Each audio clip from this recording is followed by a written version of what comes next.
Hey everybody, hello and welcome back to our channel Info Island। तो guys आज हो गई है 13 दिसंबर 2024 और आज का आपका एसएससी स्टेनोग्राफर का 13 दिसंबर का फर्स्ट शिफ्ट का एग्जाम कंडक्ट करवाया जा चुका है, जिसके इंपॉर्टेंट जीके जीएस क्वेश्चंस जो भी आज के पेपर में आपसे पूछे गए थे वो हम आज इस वीडियो में डिस्कस करने वाले हैं।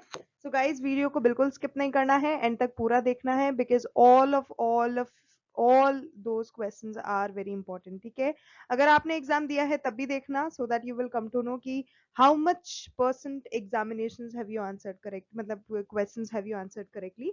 अगर आपने जस्ट इन केस एग्जाम नहीं दिया है तब भी देख लो, जिससे कि आपको पता पड़ जाए कि एसएससी स्टेनोग्राफर का जो 2024 का जो आप कह सकते हैं पैटर्न है या फिर एग्जाम का लेवल है, वो किस तरह का आ रहा है। Is it kind of difficult और मॉडरेट, और you can say it is easy.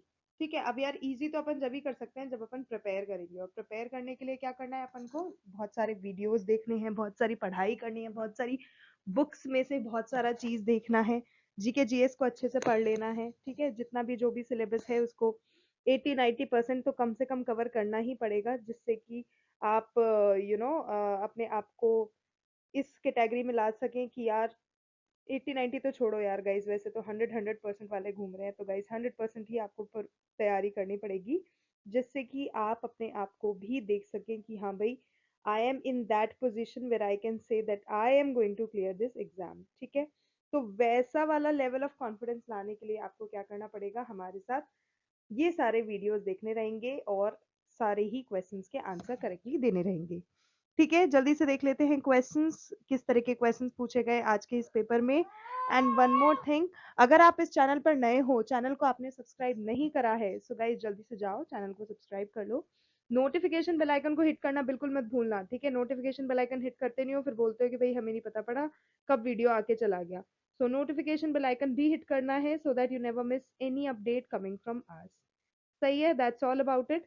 इसके अलावा फिर भी अगर लगे कि वीडियो से रिलेटेड कोई क्वेरी है, कोई क्वेश्चन है, कोई रिकमेंडेशन है, किसी तरह का कोई भी सजेशन है, so guys all of those are very much welcome on our channel. जल्दी से जाके कमेंट सेक्शन में मेंशन कर देना and we will come up with that. ठीक है, बहुत हो गई बातें, अब देख लेते हैं questions. So guys first important question जो कि पूछा गया था कि where is Indira Gandhi Sagar dam situated. So guys जो इंदिरा गांधी सागर डैम है ये आपका ये नर्मदा रिवर पे लोकेटेड है। ठीक है, मोटा मोटा ये देख लेना नर्मदा रिवर।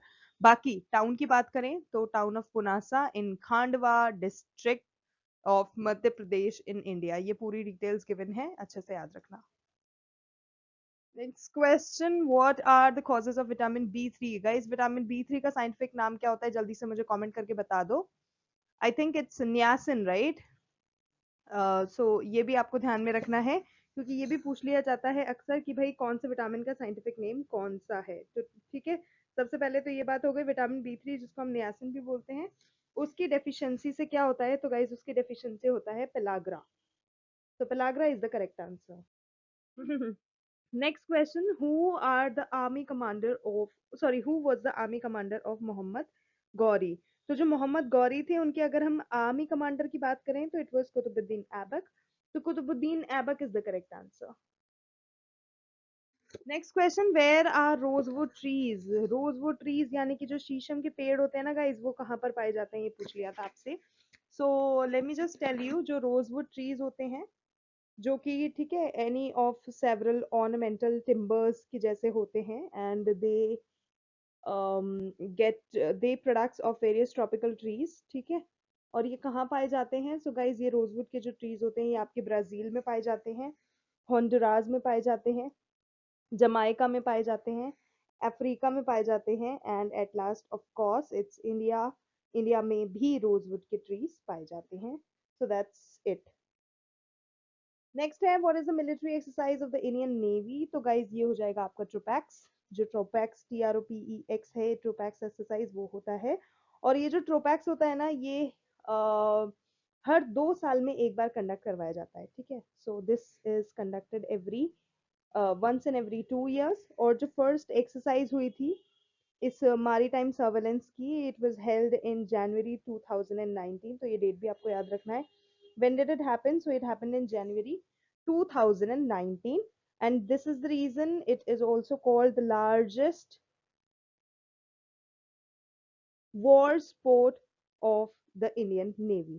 ठीक है, तो ये चीज भी आपको ध्यान रखनी है, that it is also called what? It is also called the largest war sport of the Indian Navy. Okay guys, जल्दी से नेक्स्ट क्वेश्चन देख लेते हैं, that which state has said that they will give allowance to youth. तो guys, एक ऐसी state जिसने promise किया था कि वो जो इस स्टेट के यूथ हैं उनको रोजगार यानी कि एम्प्लॉयमेंट प्रोवाइड कराएगा, अलाउंस देगा, अलाउंस एज इन जो भत्ता जिसे हम बोलते हैं वो देगा। तो गाइज वो है छत्तीसगढ़ गवर्नमेंट। और जैसे कि हम सब जानते हैं, हर एक स्टेट कोई ना कोई प्रोमिस देती है कि भाई हम ये प्रोवाइड कराएंगे, हमारी स्टेट के लोगों को हम ये प्रोवाइड कराएंगे। लाइक दैट ओनली जो छत्तीसगढ़ स्टेट है, उसने अपने लोगों को बेरोजगारी भत्ता योजना लेकर आया था और बेरोजगारी भत्ता देने की उसने प्रोक्लेमेशन की थी। और बहुत सारी स्टेट गवर्नमेंट जो होती हैं कंट्री की, वो अलग अलग बेनिफिशियल सिस्टम पे चलती हैं, अलग अलग बेनिफिशियल स्कीम्स लेकर आती हैं अपने अपने स्टेट के सिटीजन्स के लिए, जिसमें जो छत्तीसगढ़ गवर्नमेंट है उसकी ये पहल रही थी। उसने अलाउंस दिया था अनएम्प्लॉयमेंट यूथ जो थे, ठीक है, उनके लिए नौकरी लाया था, उनके अनएम्प्लॉयमेंट जो यूथ थे अपनी स्टेट के, उनके लिए एक भत्ता जिसे बोला जाता है वो लेकर आया गया था। सो बेरोजगारी भत्ता योजना के तहत वो ये कार्य उन्होंने शुरू करा था, तो ये चीज आपको याद रखनी है। Okay, next is who is the chairman of national commission for scheduled caste as an NCSC. तो गाइज उसके जो चेयरमैन है वो है किशोर मकवाना। और जो किशोर मकवाना जी हैं, he is a journalist, he is a columnist और he is an author also. Okay, next question. Which country comes under siege of in the Citizenship Amendment 2019? तो guys, जो Citizenship Amendment Act 2019 हमारा रहा है, उसमें कुछ provisions ऐसे हैं जो कि पाकिस्तान से, बांग्लादेश से और अफगानिस्तान से रिलेटेड हैं। और इस लॉ के अंडर जो भी रिलीजियस माइनॉरिटीज हैं इन पर्टिकुलर कंट्रीज की, कहाँ की? अफगानिस्तान, पाकिस्तान और बांग्लादेश की जो भी माइनॉरिटीज हैं, they can be given citizenship in India, ऐसा इस रूल के तहत होता है। हाउएवर इस लॉ के तहत ही जो नॉन मुस्लिम्स माइनॉरिटीज हैं जो कि इंडिया आए थे इलीगली दिसंबर 31 2000, ठीक है, लीगली नहीं, इलीगली आए हैं दिसंबर 31 2014 के बाद, तो गाइज उनको सिटीजनशिप नहीं मिलेगी। Okay, next question. Which are the tributaries of Godavari Nadi river? Again, a very important question. So, guys, Pravara, Manjira और जो मानेर नदी हैं, they are right bank tributaries जो कि approximately 16.14% river का cover करती है। और जो left bank tributaries हैं, ठीक है, दो तरह की उसमें divide करा जाता है, ठीक है, आपने को पता है ना, right and left। So, right तो हो गई, उसके अलावा जो left bank tributaries हैं उसमें आती है प्राणहिता, ये रहे नाम, प्राणहिता, पूर्णा, साबेरी और इंद्रावती। ये जो रिवर्स हैं ये आपकी 59 नियरली 59.7% कवर करती है लेफ्ट बैंक ट्रिब्यूटरीज होने के नाते। And yes, that's about it. Okay, next is to which article of Indian constitution does the attorney general belong? तो जो अटॉर्नी जनरल होता है, article 36, oh sorry, article 76 as in article जो आपका अनुच्छेद 76 है, उसके तहत इसको नियुक्त किया जाता है।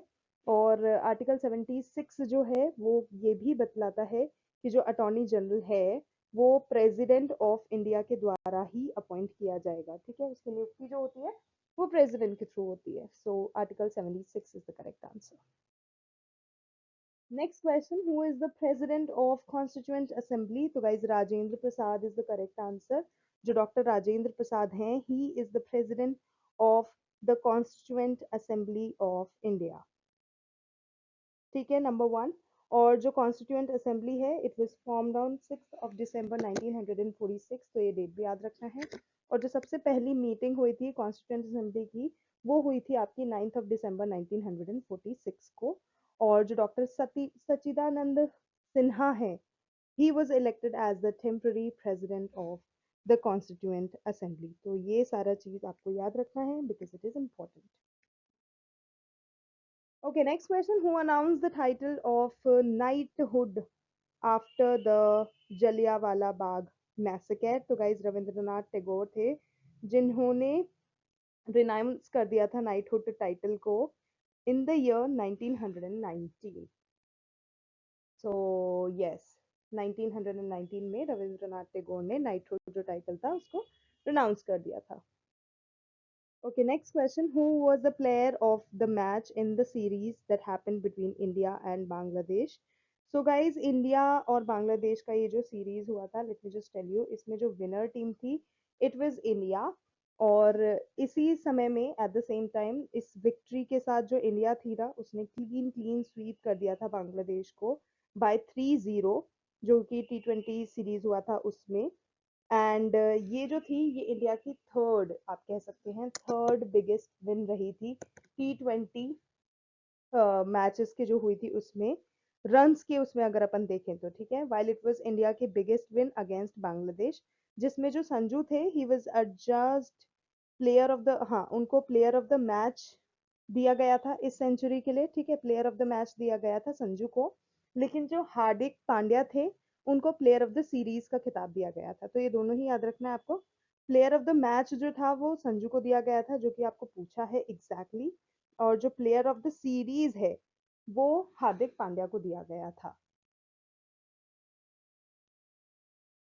Okay, next question. Nayab Singh जो है, नायब सिंह सैनी जो है, is the chief minister of which state? So guys he is the Chief Minister of Haryana State and he was born on 25th January 1970. और उन्होंने एज अ सीएम का ये जो पद ग्रहण किया था ये उन्होंने किया था मार्च 2024 में. सो मार्च 2024 में as the CM of Haryana उनको शपथ दिलवाई गई थी. So Haryana is the correct answer. Next is when did Narendra Modi visit Ukraine? तो नरेंद्र मोदी जो थे, who is the prime minister of India, Shri Narendra Modi ji, उन्होंने यूक्रेन विजिट करा था 23 अगस्त 2024 को at the invitation of the president of Ukraine Vladimir Zelensky.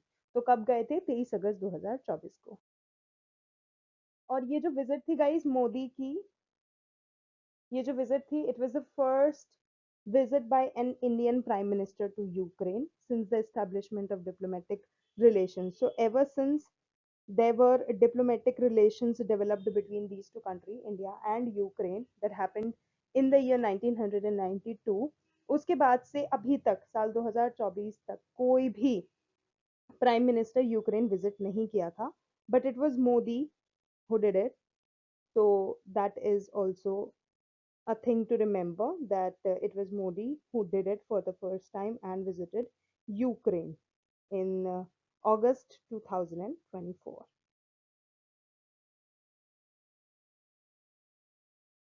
Okay, next question. The Rajya Sabha is related to which article of Indian Constitution? So Article 80 is the correct answer. And the Rajya Sabha can have a maximum of 250 members. और ये जो 250 members होते हैं उसमें से जो 12 members होते हैं they are nominated by the president. तो ये चीज भी आपको याद रखनी है कि ये जो टोटल 250 मेंबर्स होते हैं ना राज्यसभा में, इसमें से 12 मेंबर्स जो होते हैं वो नॉमिनेट करे जाते हैं प्रेसिडेंट के द्वारा, और जो बाकी के 238 मेंबर्स रह गए जो कि रिप्रेजेंटेटिव्स होते हैं स्टेट के और अलग अलग यूनियन टेरिटरीज के, तो वो जो हैं वो या वो जो होते हैं वो रिप्रेजेंटेटिव्स होते हैं स्टेट और यूनियन टेरिटरीज के. अब बात करें राज्यसभा का किस अनुच्छेद से रिलेशन है, so that is with article 80. Okay, next question. Which state is the most literate according to? Guys ये बहुत रिपीट हो रहा है क्वेश्चन, बहुत फ्रीक्वेंटली रिपीट हो रहा है. तो इसमें गाइज 2011 की जनगणना के हिसाब से जो लिटरेट स्टेट है वो है आपकी Kerala. Highest literate state of India as per census 2011 is Kerala, and the literacy rate of Kerala was 94%. और जो केरला है, लक्षद्वीप है, मिजोरम है, ठीक है, गोवा है और ये जो त्रिपुरा है, they are topping the chart of being the literate according to 2011 census. Next question. How many people got the Arjun Award in the year 2023-24. So guys, president of India जो कि द्रौपदी मुर्मू हैं, उन्होंने अर्जुन अवार्ड दिए थे 26 एथलीट्स को for the year 2023-24। ठीक है, कितनों को? 26 एथलीट्स को दिए थे, जिसमें से जो मेजोरिटी थी एथलीट्स की on the list competed in the Asian Games 2023, where India created history by winning more than 100 medals, जिसमें इंडिया ने टोटल ऑफ 100 मेडल्स जीते थे सिंगल कंपटीशन में। एंड उसके अलावा जो मोहम्मद शामी हैं, जिनको यहाँ पे अर्जुन अवार्ड दिया गया था, he is the only cricket player जिसको ये अवार्ड मिला है 2023 में। तो ये भी नाम आपको ध्यान में रखना है, because this is also very important. ठीक है, क्या नाम है? Mohammed Shami. And for what he is being given this award? For showing and wonderful contribution towards cricket. And उनको क्या मिला है? उनको ये अर्जुन अवार्ड मिला है, और ये अवार्ड मिलने के बाद he has become the only cricket player to receive this award for the year 2023। Okay, next guys, यहाँ पे आपको लिस्ट दे दी है हमने उन विनर्स की जिनको अर्जुन अवार्ड से नवाजा गया था, और साइड में ये भी दे रखा है कि किस स्पोर्ट के लिए उनको ये अवार्ड मिला है। तो let me just recall all the names, and along with me आपको भी नोट डाउन कर लेना है। सो सबसे पहले हम बात करेंगे ओजस प्रवीण डियोटेल की, जिनको आर्चरी में मिला है। फिर है पारुल चौधरी एथलेटिक्स में, अदिति गोपीचंद स्वामी आर्चरी में, मोहम्मद हजमुद्दीन बॉक्सिंग में, आर वैशाली चेस में, मोहम्मद शमी क्रिकेट में, अनुष अग्रवाला एक्वेस्ट्रियन में, दिव्या कृति सिंह एक्वेस्ट्रियन ड्रेजेज में, दीक्षा दागर गोल्फ में, कृष्ण बहादुर पाठक हॉकी में, सुशीला चानू हॉकी में, पवन कुमार कबड्डी, रितु नेगी कबड्डी, नजरीम kho kho, Pinki lawn balls.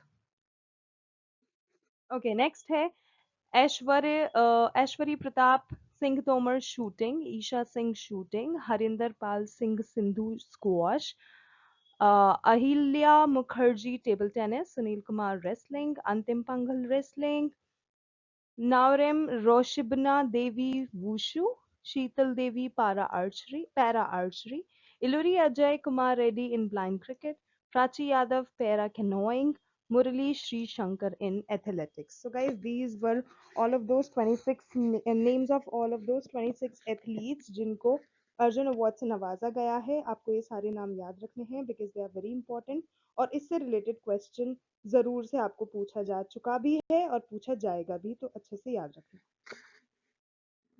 That's it guys, those were the very important GKGS questions. अगर आपको वीडियो अच्छा लगा, इन्फॉर्मेटिव लगा, then don't forget to like, share and subscribe to our channel Info Island. और इसी तरह से बहुत सारा प्यार लुटाते रहो यार, because this is only something जो कि हमें motivation देता है to come up with all of these important and informative videos for you all समय समय पर। ठीक है, तो आज के लिए बस इतना ही। Thank you so much for watching, thank you so much for your time, we will see you in our next video. तब तक के लिए all the very best to all the candidates.